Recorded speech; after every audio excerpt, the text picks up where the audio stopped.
नमस्कार दोस्तों, हर हर महादेव। स्वागत है आप सभी का मेरे एक नए और खूबसूरत व्लॉग में। अब मैं आपको आध्यात्म, रोमांच से भरे एक ऐसे सफ़र पर लेकर चल रही हूँ, जहाँ के लिए मैं खुद बेहद रोमांचित हूँ। आज हम आगे बढ़ रहे हैं हिमाचल प्रदेश के एक अद्भुत, पवित्र और रोमांच से भरपूर शिवधाम की ओर, जिसका नाम है किन्नौर कैलाश।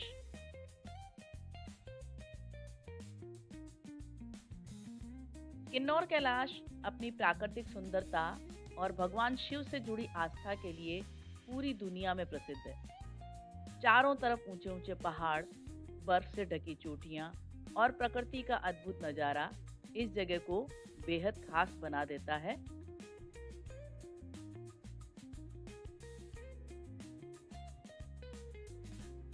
हमारी इस यात्रा की शुरुआत हुई दिल्ली से। दिल्ली से हम पानीपत पहुंचे, क्योंकि पानीपत से ही हमारे एक कैलाशी भाई ओम प्रकाश जी भी हमारे साथ यात्रा करने वाले थे।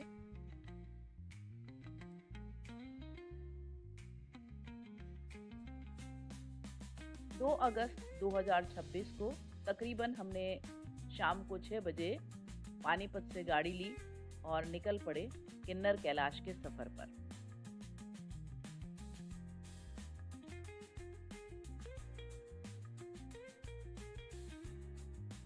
किन्नर कैलाश का बेस कैंप तांगलिंग है और तांगलिंग की दूरी लगभग यहाँ से 475 किलोमीटर है। हमारे पास टाइम कम था और हमें एक लंबा डिस्टेंस तय करना था, क्योंकि हमारी इस जर्नी में तकरीबन 12 घंटे का समय लगने वाला था और 4 अगस्त का हमारा रजिस्ट्रेशन था, इसलिए हमें 3 अगस्त तक बेस कैंप तक पहुंचना था।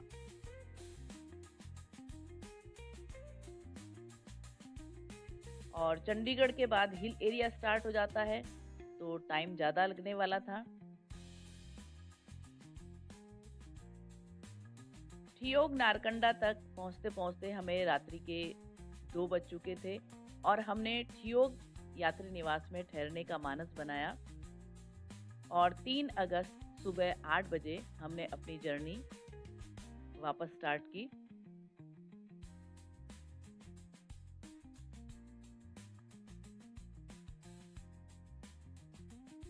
और अभी हम पहुंचने वाले हैं किन्नौर के द्वार पर।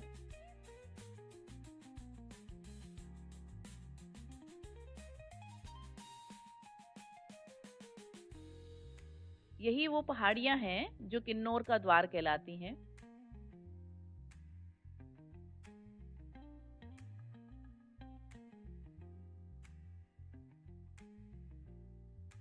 और जगह जगह इस तरीके से रास्ता खराब हो जाता है।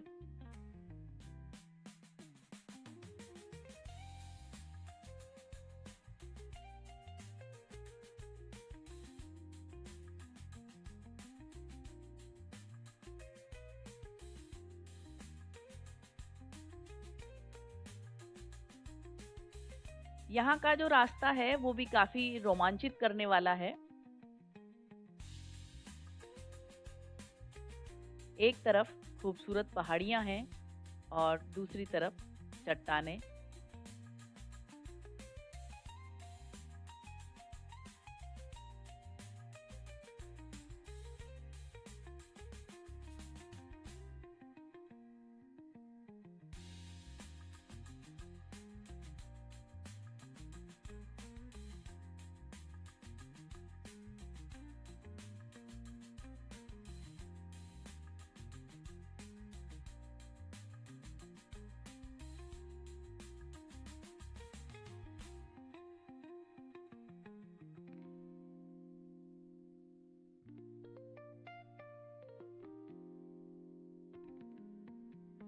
और बारिश हो जाने पर ऊपर से पत्थर गिरने का डर बराबर बना रहता है।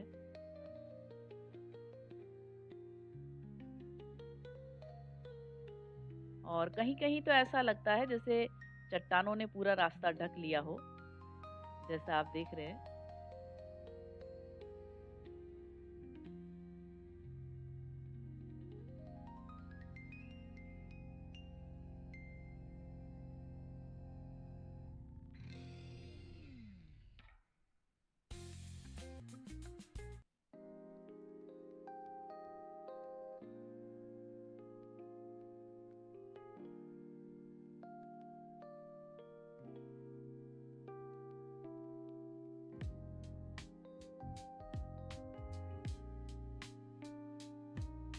रास्ते में काफी जगह झरने आपका स्वागत करते हैं।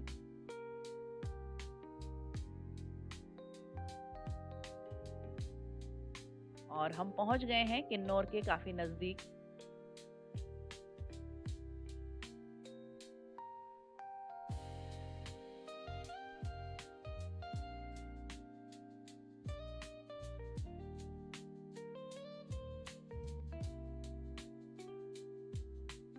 ये शोंगटोंग ब्रिज है और इसको क्रॉस करके हमें बेस कैंप पहुंचना है, यानी कि लंगर में पहुंचना है, जहां आज हमारा नाइट स्टे होने वाला है। और लीजिए पहुंच गए हैं हम अपने लंगर में। हमने आरती की और भोजन किया और रेस्ट किया। 4 अगस्त 2026 सुबह के 9 बजे हैं और अभी हम पहुंचे हैं बेस कैंप, जहां से हमें यात्रा स्टार्ट करनी है। अभी हमें मेडिकल करवाना है और मेडिकल करवा के लगभग 10:15 बजे हम निकले यहाँ से किन्नर कैलाश की ट्रेकिंग के लिए।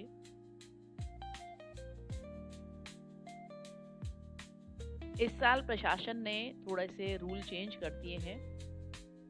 अगर आपने ऑनलाइन रजिस्ट्रेशन करा रखा है तो ठीक है, अदरवाइज आप ऑफलाइन रजिस्ट्रेशन भी करवा सकते हैं।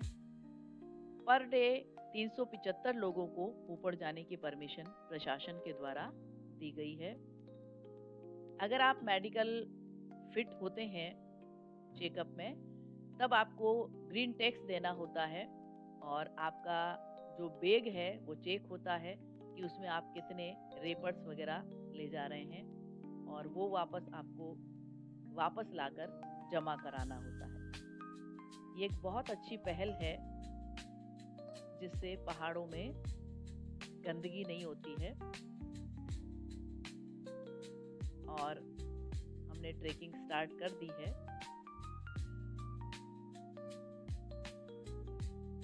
हालांकि 2022 में मैं ये यात्रा कर चुकी हूँ।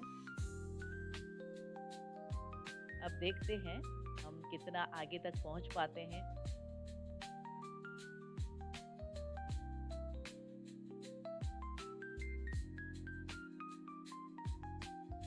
क्योंकि ये ट्रेक बहुत मुश्किल है। 375 लोग निकलते जरूर हैं, लेकिन बाबा के सामने बहुत कम लोग पहुंच पाते हैं।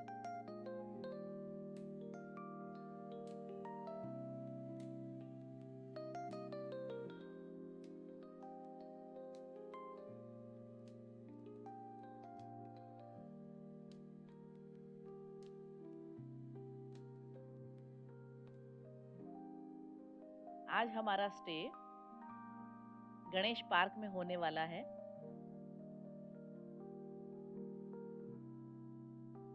सुबह 10:15 बजे हमने अपना ट्रेक स्टार्ट किया और अभी हम तकरीबन 1 किलोमीटर का ट्रेक कर चुके हैं।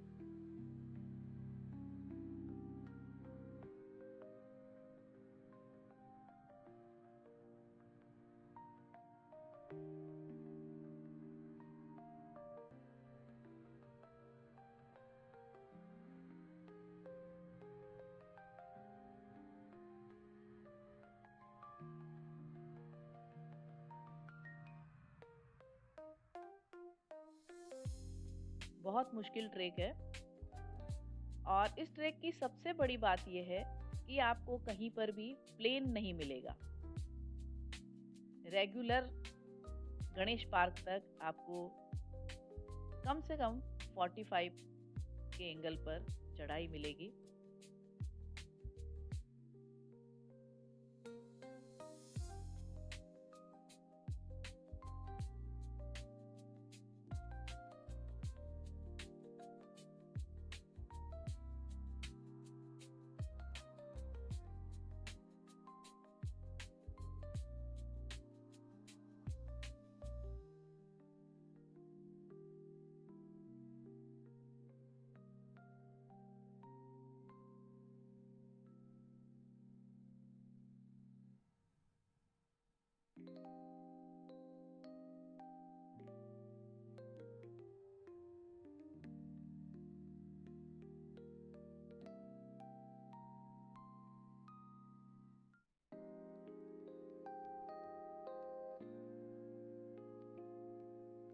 इस यात्रा की दूसरी इम्पोर्टेंट बात ये है कि आपको रास्ते में खाने-पीने के लिए किसी तरह की कोई फैसिलिटी नहीं मिलती है, वो आपको कैरी करना होता है।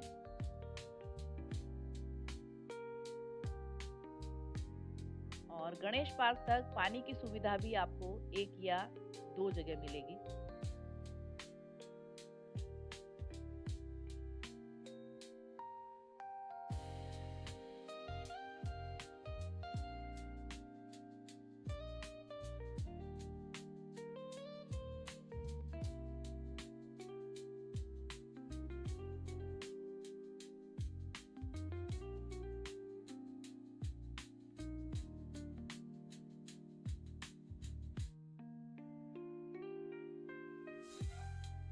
इस नदी को क्रॉस करते से ही सीधी चढ़ाई स्टार्ट हो जाती है।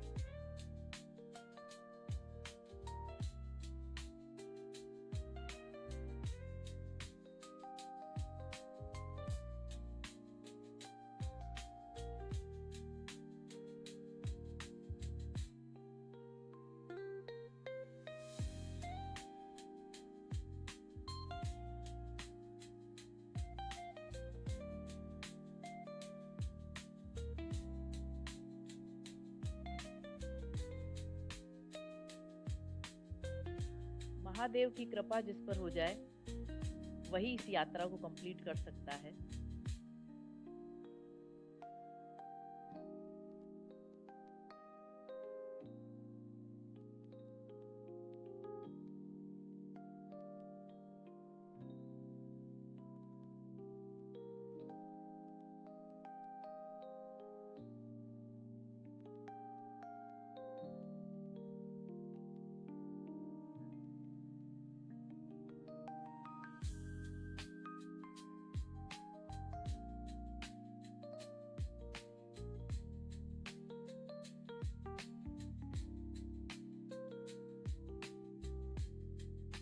ऐसी यात्राओं में सबसे इम्पोर्टेंट बात ये होती है कि मौसम आपका साथ दे। अगर बारिश हो जाए तो इसी ट्रैक को करने में बहुत मुश्किलें आ सकती हैं। और हम पहुंच गए हैं बड़े पत्थर तक।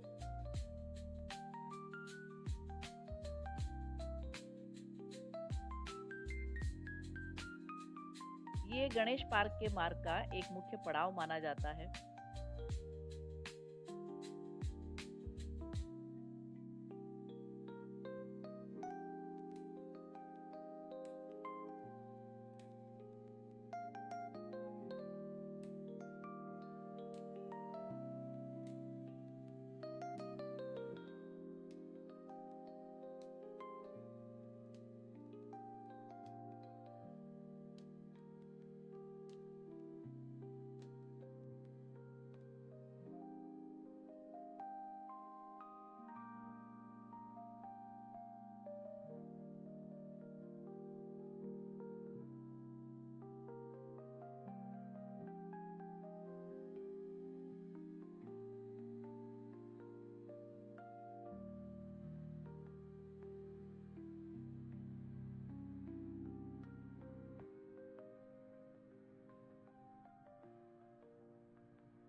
ट्रेक बहुत मुश्किल है।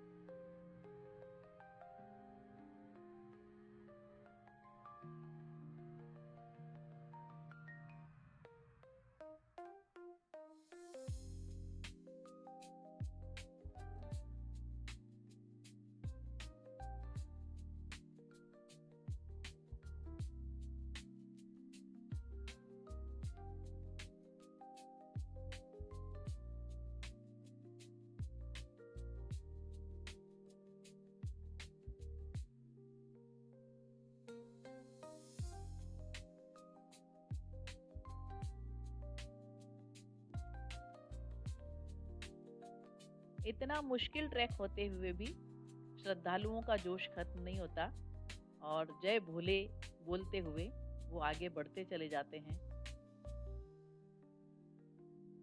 और तभी तो ये सफर कटता है।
और लीजिए पहुंच गए हैं एक और पड़ाव, मैगी पॉइंट। ये 2022 में नहीं था, उसके बाद ही ये एक पॉइंट बनाया गया है। और यहाँ ज़्यादातर लोग मैगी खाते हैं और कुछ देर रेस्ट करते हैं और उसके बाद आगे बढ़ते हैं।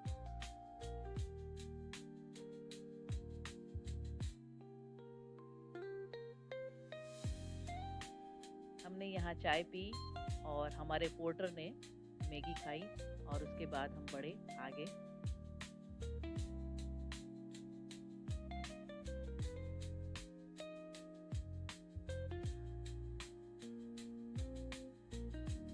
मैं भी रेगुलरली हर हर महादेव का जाप करते हुए आगे बढ़ रही थी और मन में एक शंका थी कि क्या मैं दोबारा पहुंच पाऊंगी।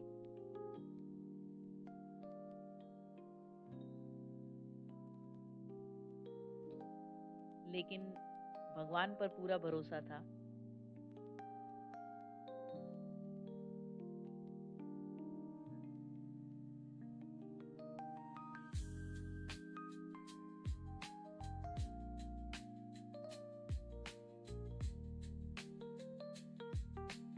और देखिए मौसम एकदम चेंज हो गया है।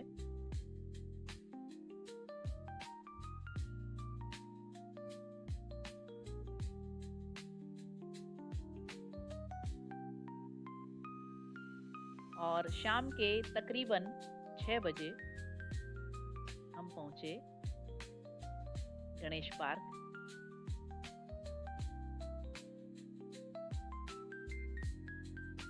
ये गणेश पार्क का नज़ारा है।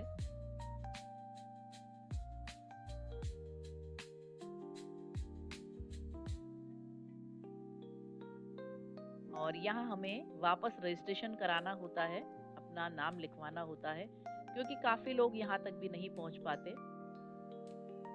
और यहाँ हमने नाइट स्टे किया है।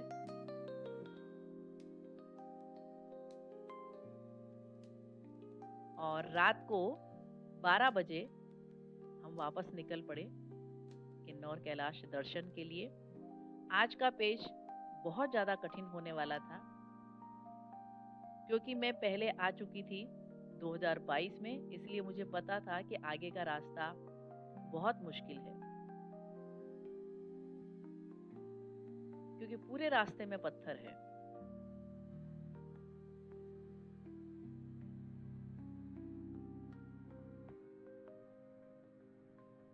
बीच में गणेश गुफा आती है, लेकिन उस समय तक अंधेरा होता है।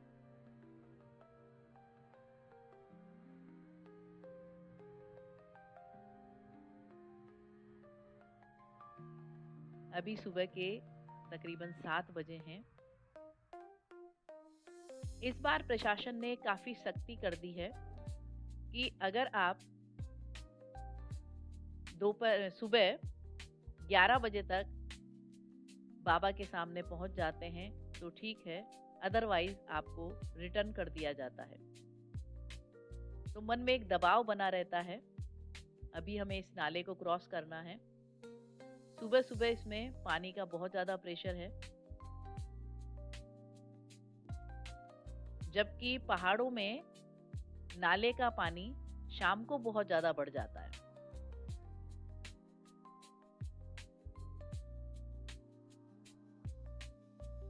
मेरे पोर्टर ने मुझे क्रॉस करवाया।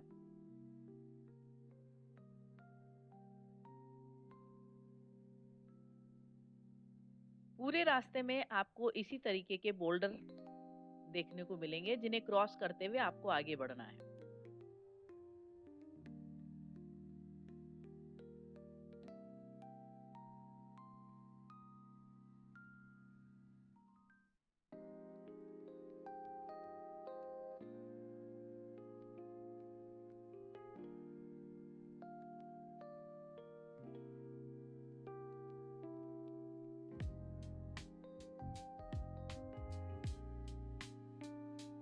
कहीं कहीं तो रास्ते में बोल्डर इतने बड़े होते हैं कि आपको लगता है कि आप किस तरीके से उस पर चढ़ें।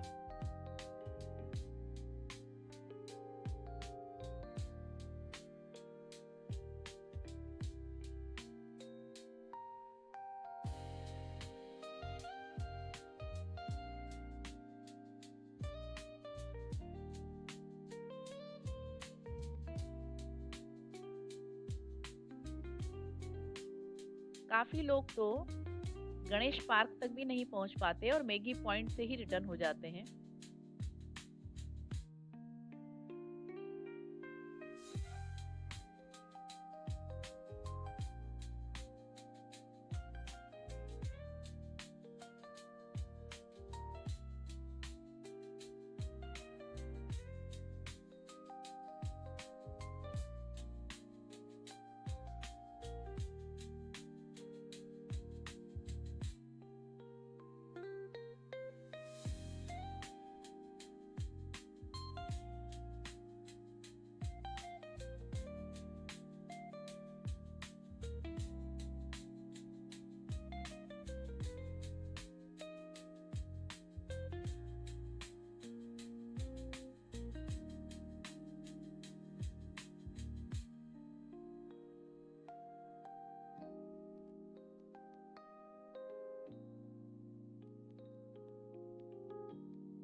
हल्की सी बूंदाबांदी स्टार्ट हो गई, तो लोगों ने अपने रेनकोट निकाल लिए।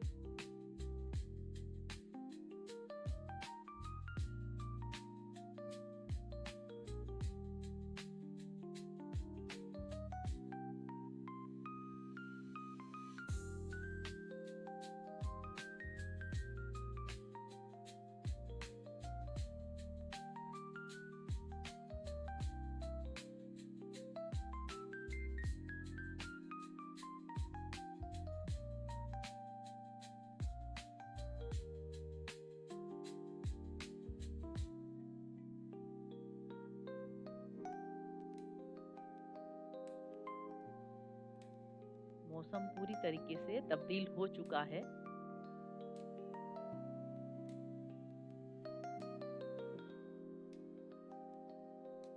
चारों तरफ बादल आ चुके हैं।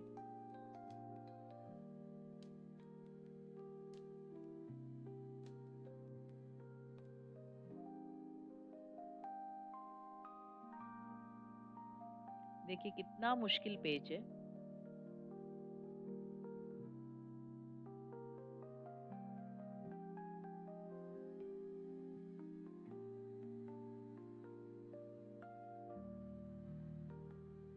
वापस धूप निकली तो थोड़ी राहत की सांस ली।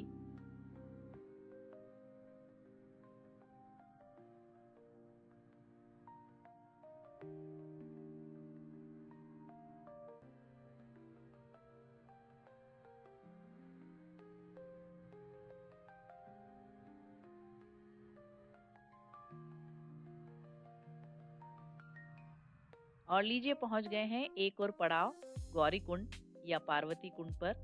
यहाँ मैंने पूजा की।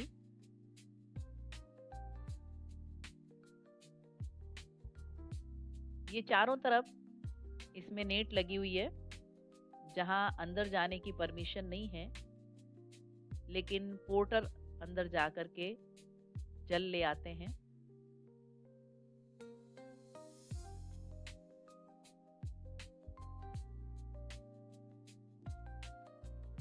हमने भी गौरी कुंड से जल लिया क्योंकि महादेव को चढ़ाना था और आगे बढ़े।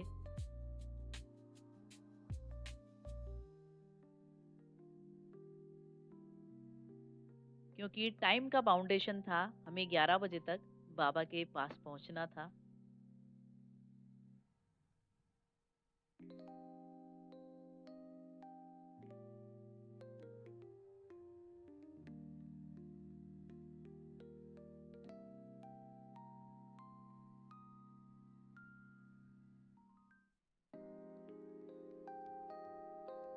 एक तरफ मुश्किल रास्ता और दूसरी तरफ टाइम का बाउंडेशन कि आपको 11 बजे तक पहुंचना ही है, बाकी आपको दर्शन नहीं करने दिए जाएंगे।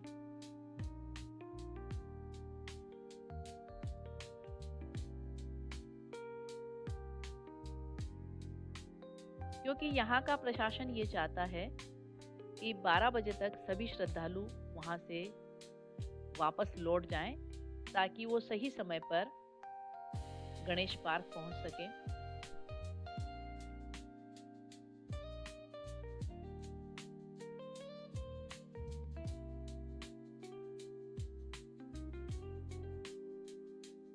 कुछ जगह ऐसी है जहाँ समझ ही नहीं आता कि उसको कैसे क्रॉस करके हम दूसरी तरफ निकलें।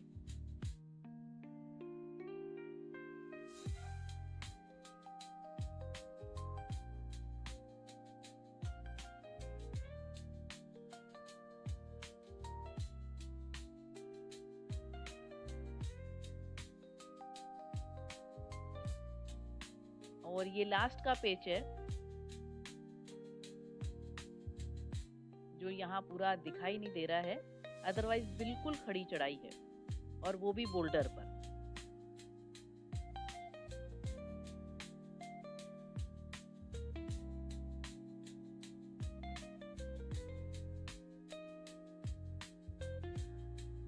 पूरा रास्ता इसी तरीके का है।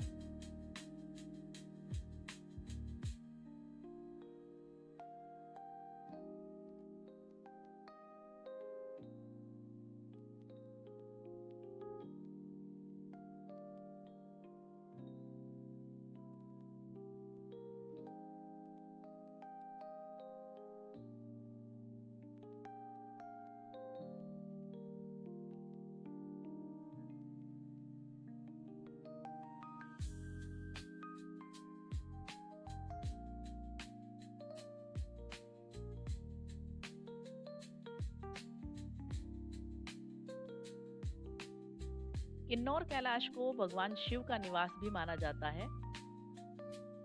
यहाँ स्थित विशाल शिवलिंग जैसी प्राकृतिक चट्टान श्रद्धालुओं के लिए विशेष आस्था का केंद्र है। बदलते मौसम और अलग-अलग दिशाओं से देखने पर इसका दृश्य बेहद अद्भुत लगता है।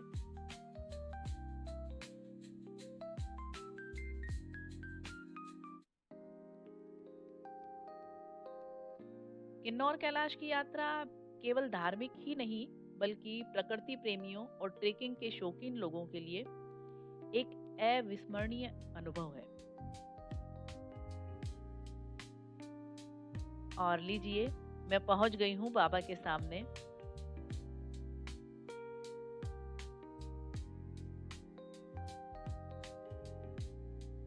मैं इसे भोलेनाथ का एक आशीर्वाद मानती हूँ कि मैं यहाँ तक पहुँच पाई। ये जगह श्रद्धालुओं के लिए बहुत पवित्र मानी जाती है और यहाँ आने वाले लोग भगवान शिव के दर्शन के साथ साथ यहाँ की अद्भुत प्रकृति का आनंद भी लेते हैं। सच कहूँ दोस्तों, किन्नौर कैलाश एक जगह मात्र नहीं है, बल्कि एक एहसास है जिसे सिर्फ और सिर्फ यहीं आकर महसूस किया जा सकता है। शिवलिंग के सामने नतमस्तक होकर आपको जो अनुभूति होती है, उसे शब्दों में बयां कर पाना नामुमकिन है।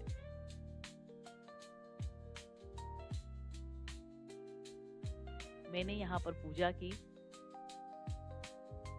बाबा को बेलपत्र चढ़ाए और गौरी कुंड से लाए हुए जल को अर्पित किया, गंगा जल अर्पित किया,